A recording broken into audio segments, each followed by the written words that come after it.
Hey guys, it's Caitlin here, or should I say, Cat. Ayy. Anyways, you read the title. I am going to be talking about Cats the Musical. So here's a quick disclaimer. I would like to turn this into kind of a series where I review musicals, so please leave any suggestions below.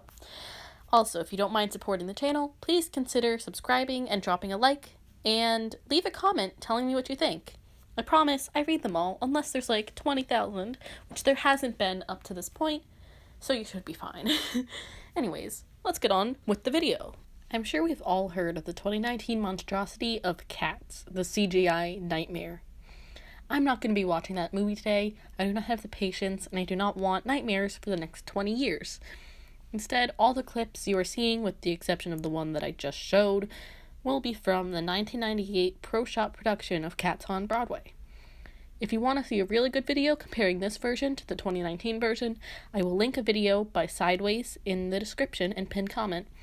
He is a really good music YouTuber, and he made a wonderful video about how Cats 2019 does not work. It's about an hour long, but I've watched it like 3 times. Anyways, I'll link that down below.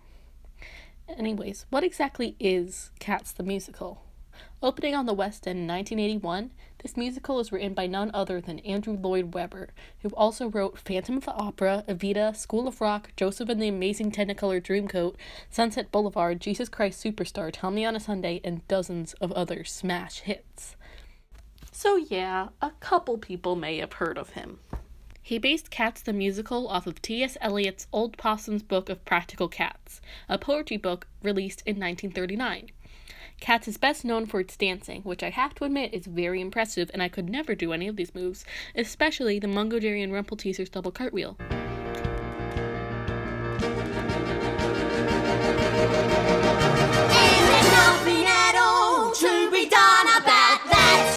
Now that we have the history out of the way, let's move on to the plot of Cats the Musical. There's little to no actual storyline throughout this entire show.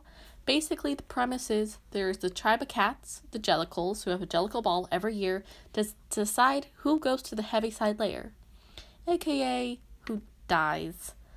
Throughout the night, all the cats take turns singing songs about each other. Old Deuteronomy arrives in the middle of this, and he is the one who will make the Jellicle choice. Near the end of the night, an outcast, Grisabella the Glamour Cat, comes in and says that she wants to be left back into the tribe. Then old Deuteronomy brings her up to the Heaviside Layer, and that's basically the whole show. Now let's move on to the characters of Cats. There are so many cats, and every one of them has a name. Actually, 3 names, but that's a discussion for another time. But all of them have a unique name, even like the ensemble cats. So I'm going to try to go through them all. So first is the principal cats, which are the cats with songs, plus the narrator, Monkstrap. And the first cat to be introduced is the old Gumby cat, Jenny Anydots. She's a fat cat who sits around all day, but at night teaches cockroaches and mice how to be decent. The next cat is the Rum-Tum Tugger, the rebellious cat, who's very confident in himself and is respected by the other cats. Next up is Bustopher Jones, the cat about town. He is fat and precious cat who spends all his time at gentlemen clubs. Then we meet Mungo Jerry and Rumpelteacher, the troublemakers, who are also siblings, I'm pretty sure. Although there is like an orgy scene and they do hook up, but that's a discussion for another time. But anyways, they're troublemakers who are always stealing food and are very sneaky. And then old Deuteronomy comes, everybody bows down to him, and he's the leader of the tribe, and he's very respected, even by the Rum-Tum Tugger. Then they have their Jellicle Ball, and Grisabella tries to come in and ends up crashing the party because no one likes her. As mentioned before, she is an outcast who used to be part of the tribe, and she used to be the Glamour Cat. And then that's Act 1. Act 2 starts with a song by Old Doot, then Asparagus, the theater cat, is introduced, but they just shortened his name to Gus. Next is Skimbleshanks. Oh my god.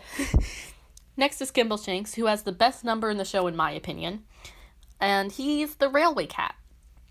And then we see McCavity, the mystery cat, who kidnaps Old Doot, but don't worry, he's back in the next song when magical Mr. Mistoffelees magics him back.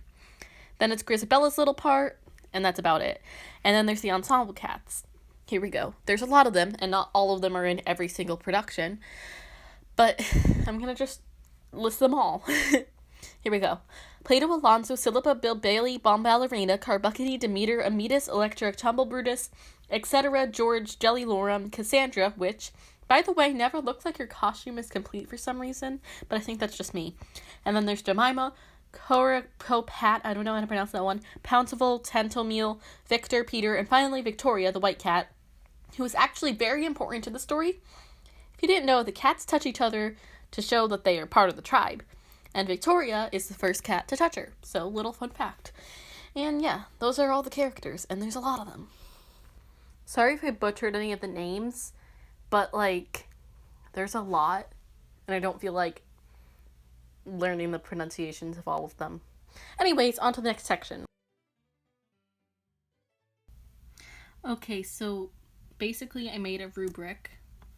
I might change some of these for other future musical reviews, but this is generally what it will be.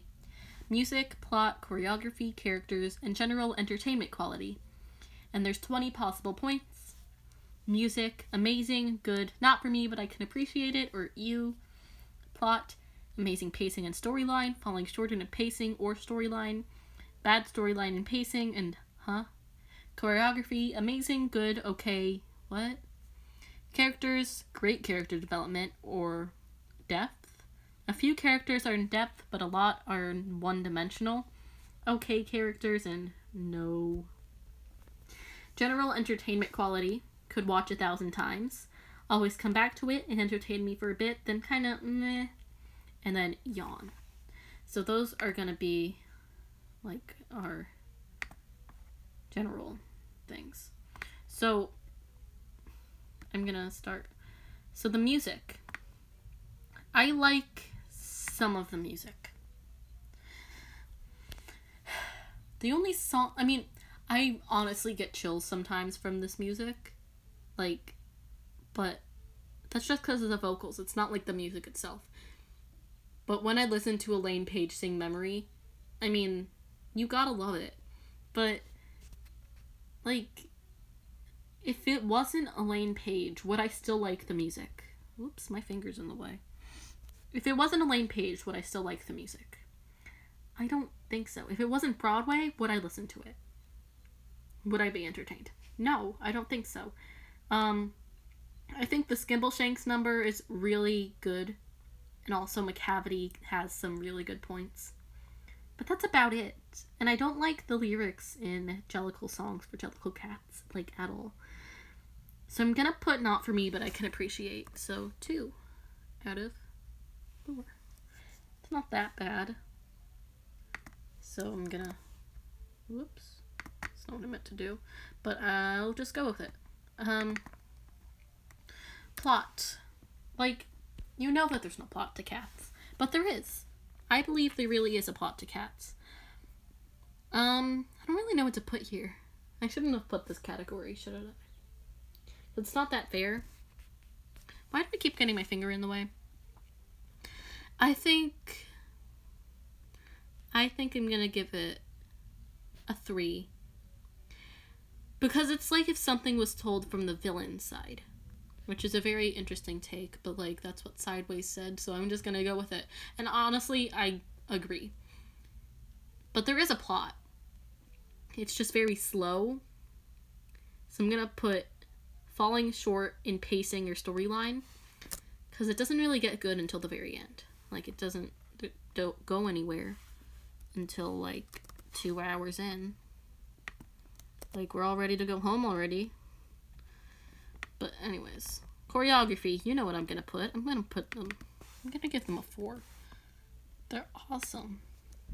I know this is uneven. I'm doing this with one hand. Who cares? Characters.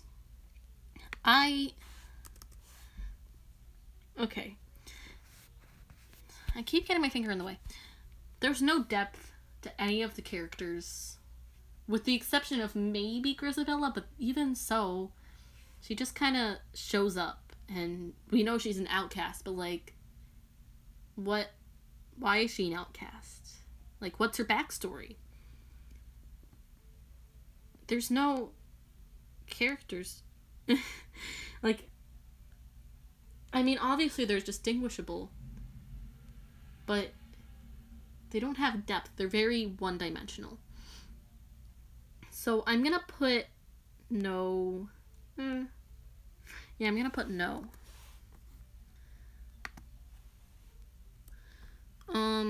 Wow, we got literally every score. I have very mixed feelings on this show.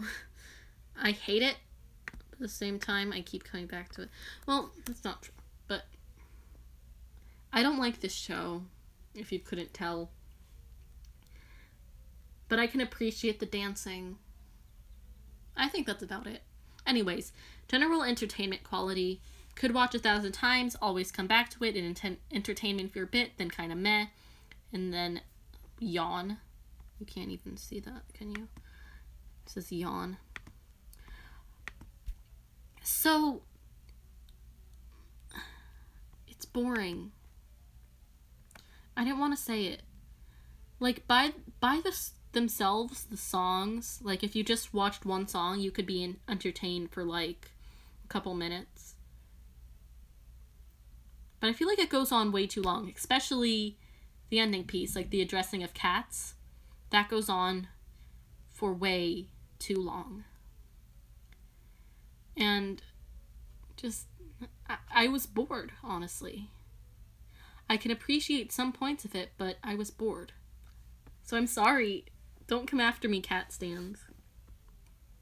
So what's the final score? So 2 plus 3 is 5, then 9, 10, 11. So 11 out of 20.